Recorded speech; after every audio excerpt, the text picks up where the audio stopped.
In astronomy, one of the best eyepieces that you can have for a telescope is a orthoscopic telescope. And Baader's classic Ortho 18 millimeter is one of the best. I was looking at the Al-Nitak, the star which is close to the Horsehead Nebula, and I was looking at the nebulosity to slightly to the northwest of it, and I could see the nebulosity traces of it with using this orthoscopic with the Baader light pollution filter faintly. The stars were not very clear around it also, but I thought that I will give it a go with this Chinese 6-pound eyepiece which I bought. Is a SVBony Aspheric 23 millimeter 62 degrees, and I put the filter on this, the same Baader or light pollution filter on this, and surprise, the image first doesn't have any distortion. The stars are perfect. Second, the nebula is not a faint fuzzy anymore. It's clear. You can see details. I have seen such details only in my Schmidt-Cassegrain 8-inch one, which is this one here.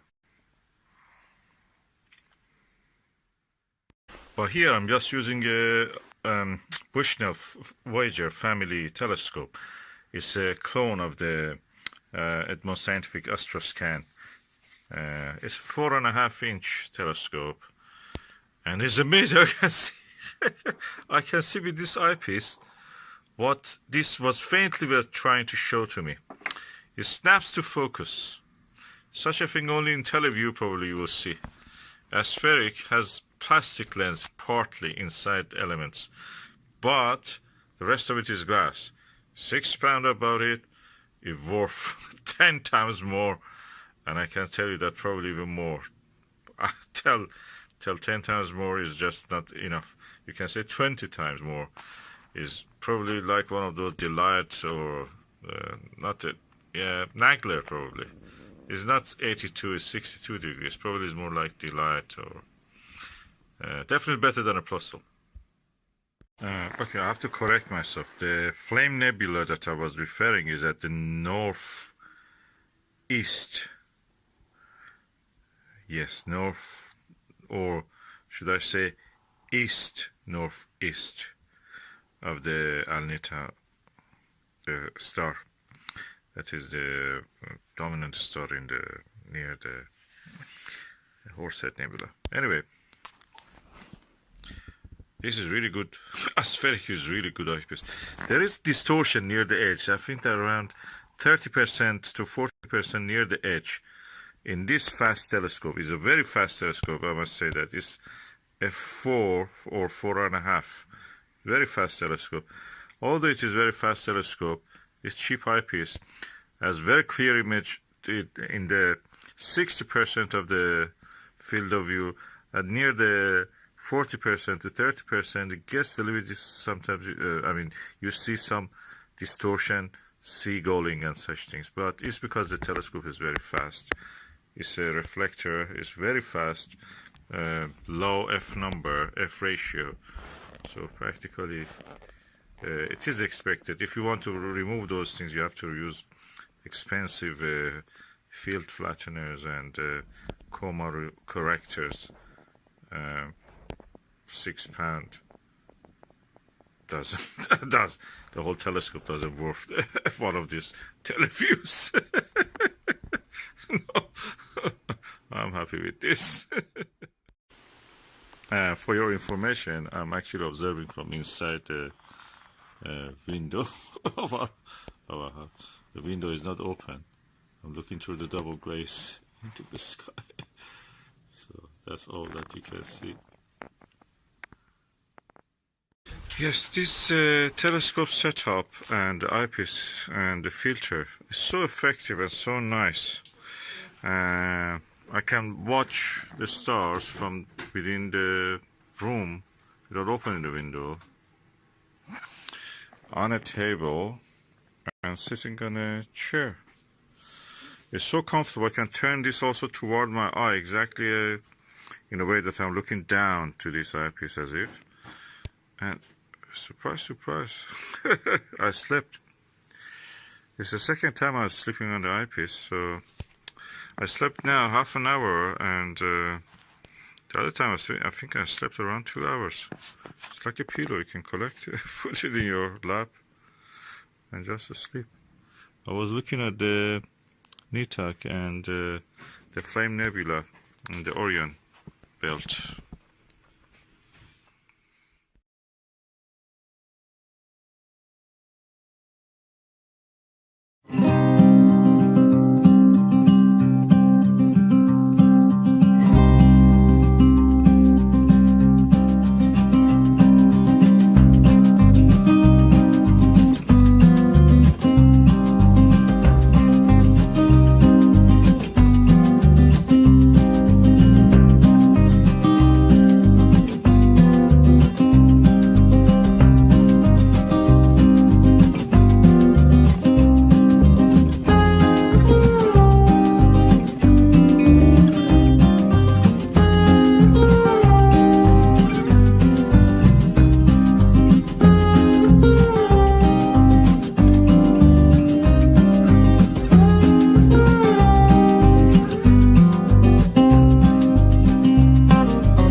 Okay, I changed the resolution to 4K. Hopefully you will not see much pixelation. You will see anyway, but not as bad as it was.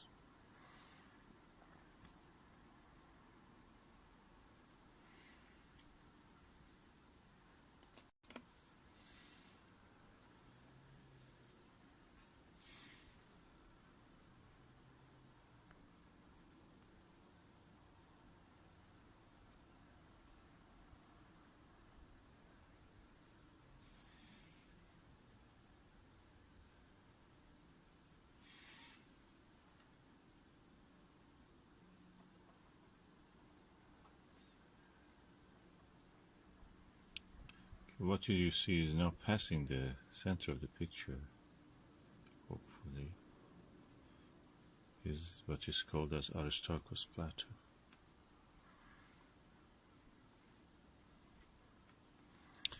And the light is not very good, and also the clouds are causing a little bit. And you can see the color of it is different. So one of the olivine-rich area. Olivine is a metal that the mineral that exists in the mantle area of the planet's crust, mantle, core. If you remember, these are the layers of the planet's planetary bodies, which are made of rock or any other thing that has this kind of layering. Any object, differentiated object. Gravitational differentiation. So it's now passing the center, top of the center, above the center. And the brightest spot is the Aristarchus crater itself.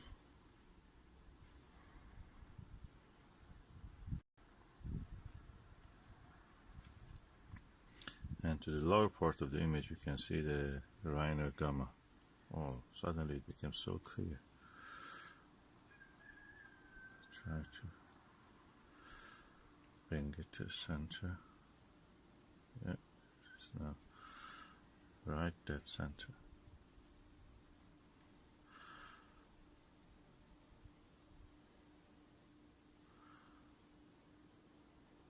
I'm doing all this with my mobile camera, but I use a bracket. It's one of these ones that I bought, Digicam attachment adapter. I bought it from China. Really, I'm happy with the result.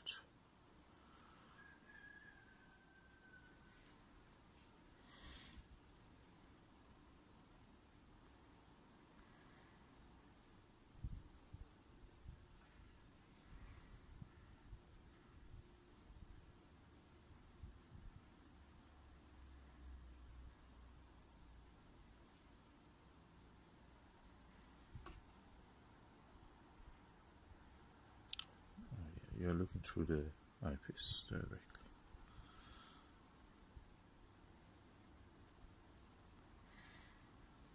I just enjoy the view.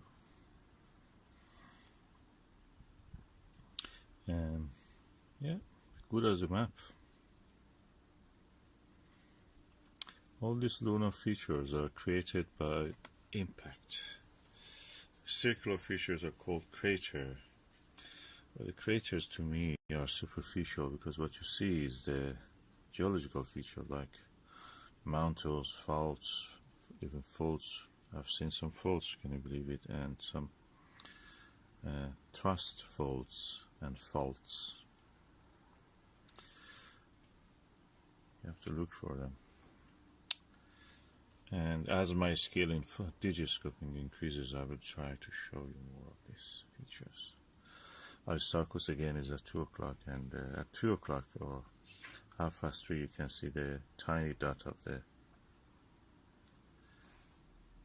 Reiner Gamma, that magnetic anomaly. The superficial feature, they say that is because the soil of the moon, the lunar soil in that part, due to the magnetic field, could not be weathered, blackened, darkened by the solar wind, and that's the reason they have remained bright. They deflect the charged particles. You know that charged particles deflect in the magnetic field. So if there is a magnetic field there all the week, it is working. So one of the interesting anomalies. You can imagine if you're a science writer, science fiction writer, you can write about that. Is a city or something trying to protect itself from the damaging and carcinogenous effects of the sun and magnetic storms from the sun. Yeah, that's actually I made a good story, you know. If you're writing, write it. You can write, just give credit to me, Hertfordshire.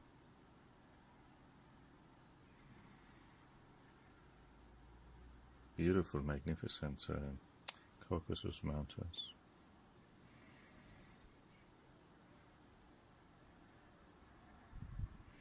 The moon is spherical. Clearly you can see when I focus on the edge of the picture, the side of it is out of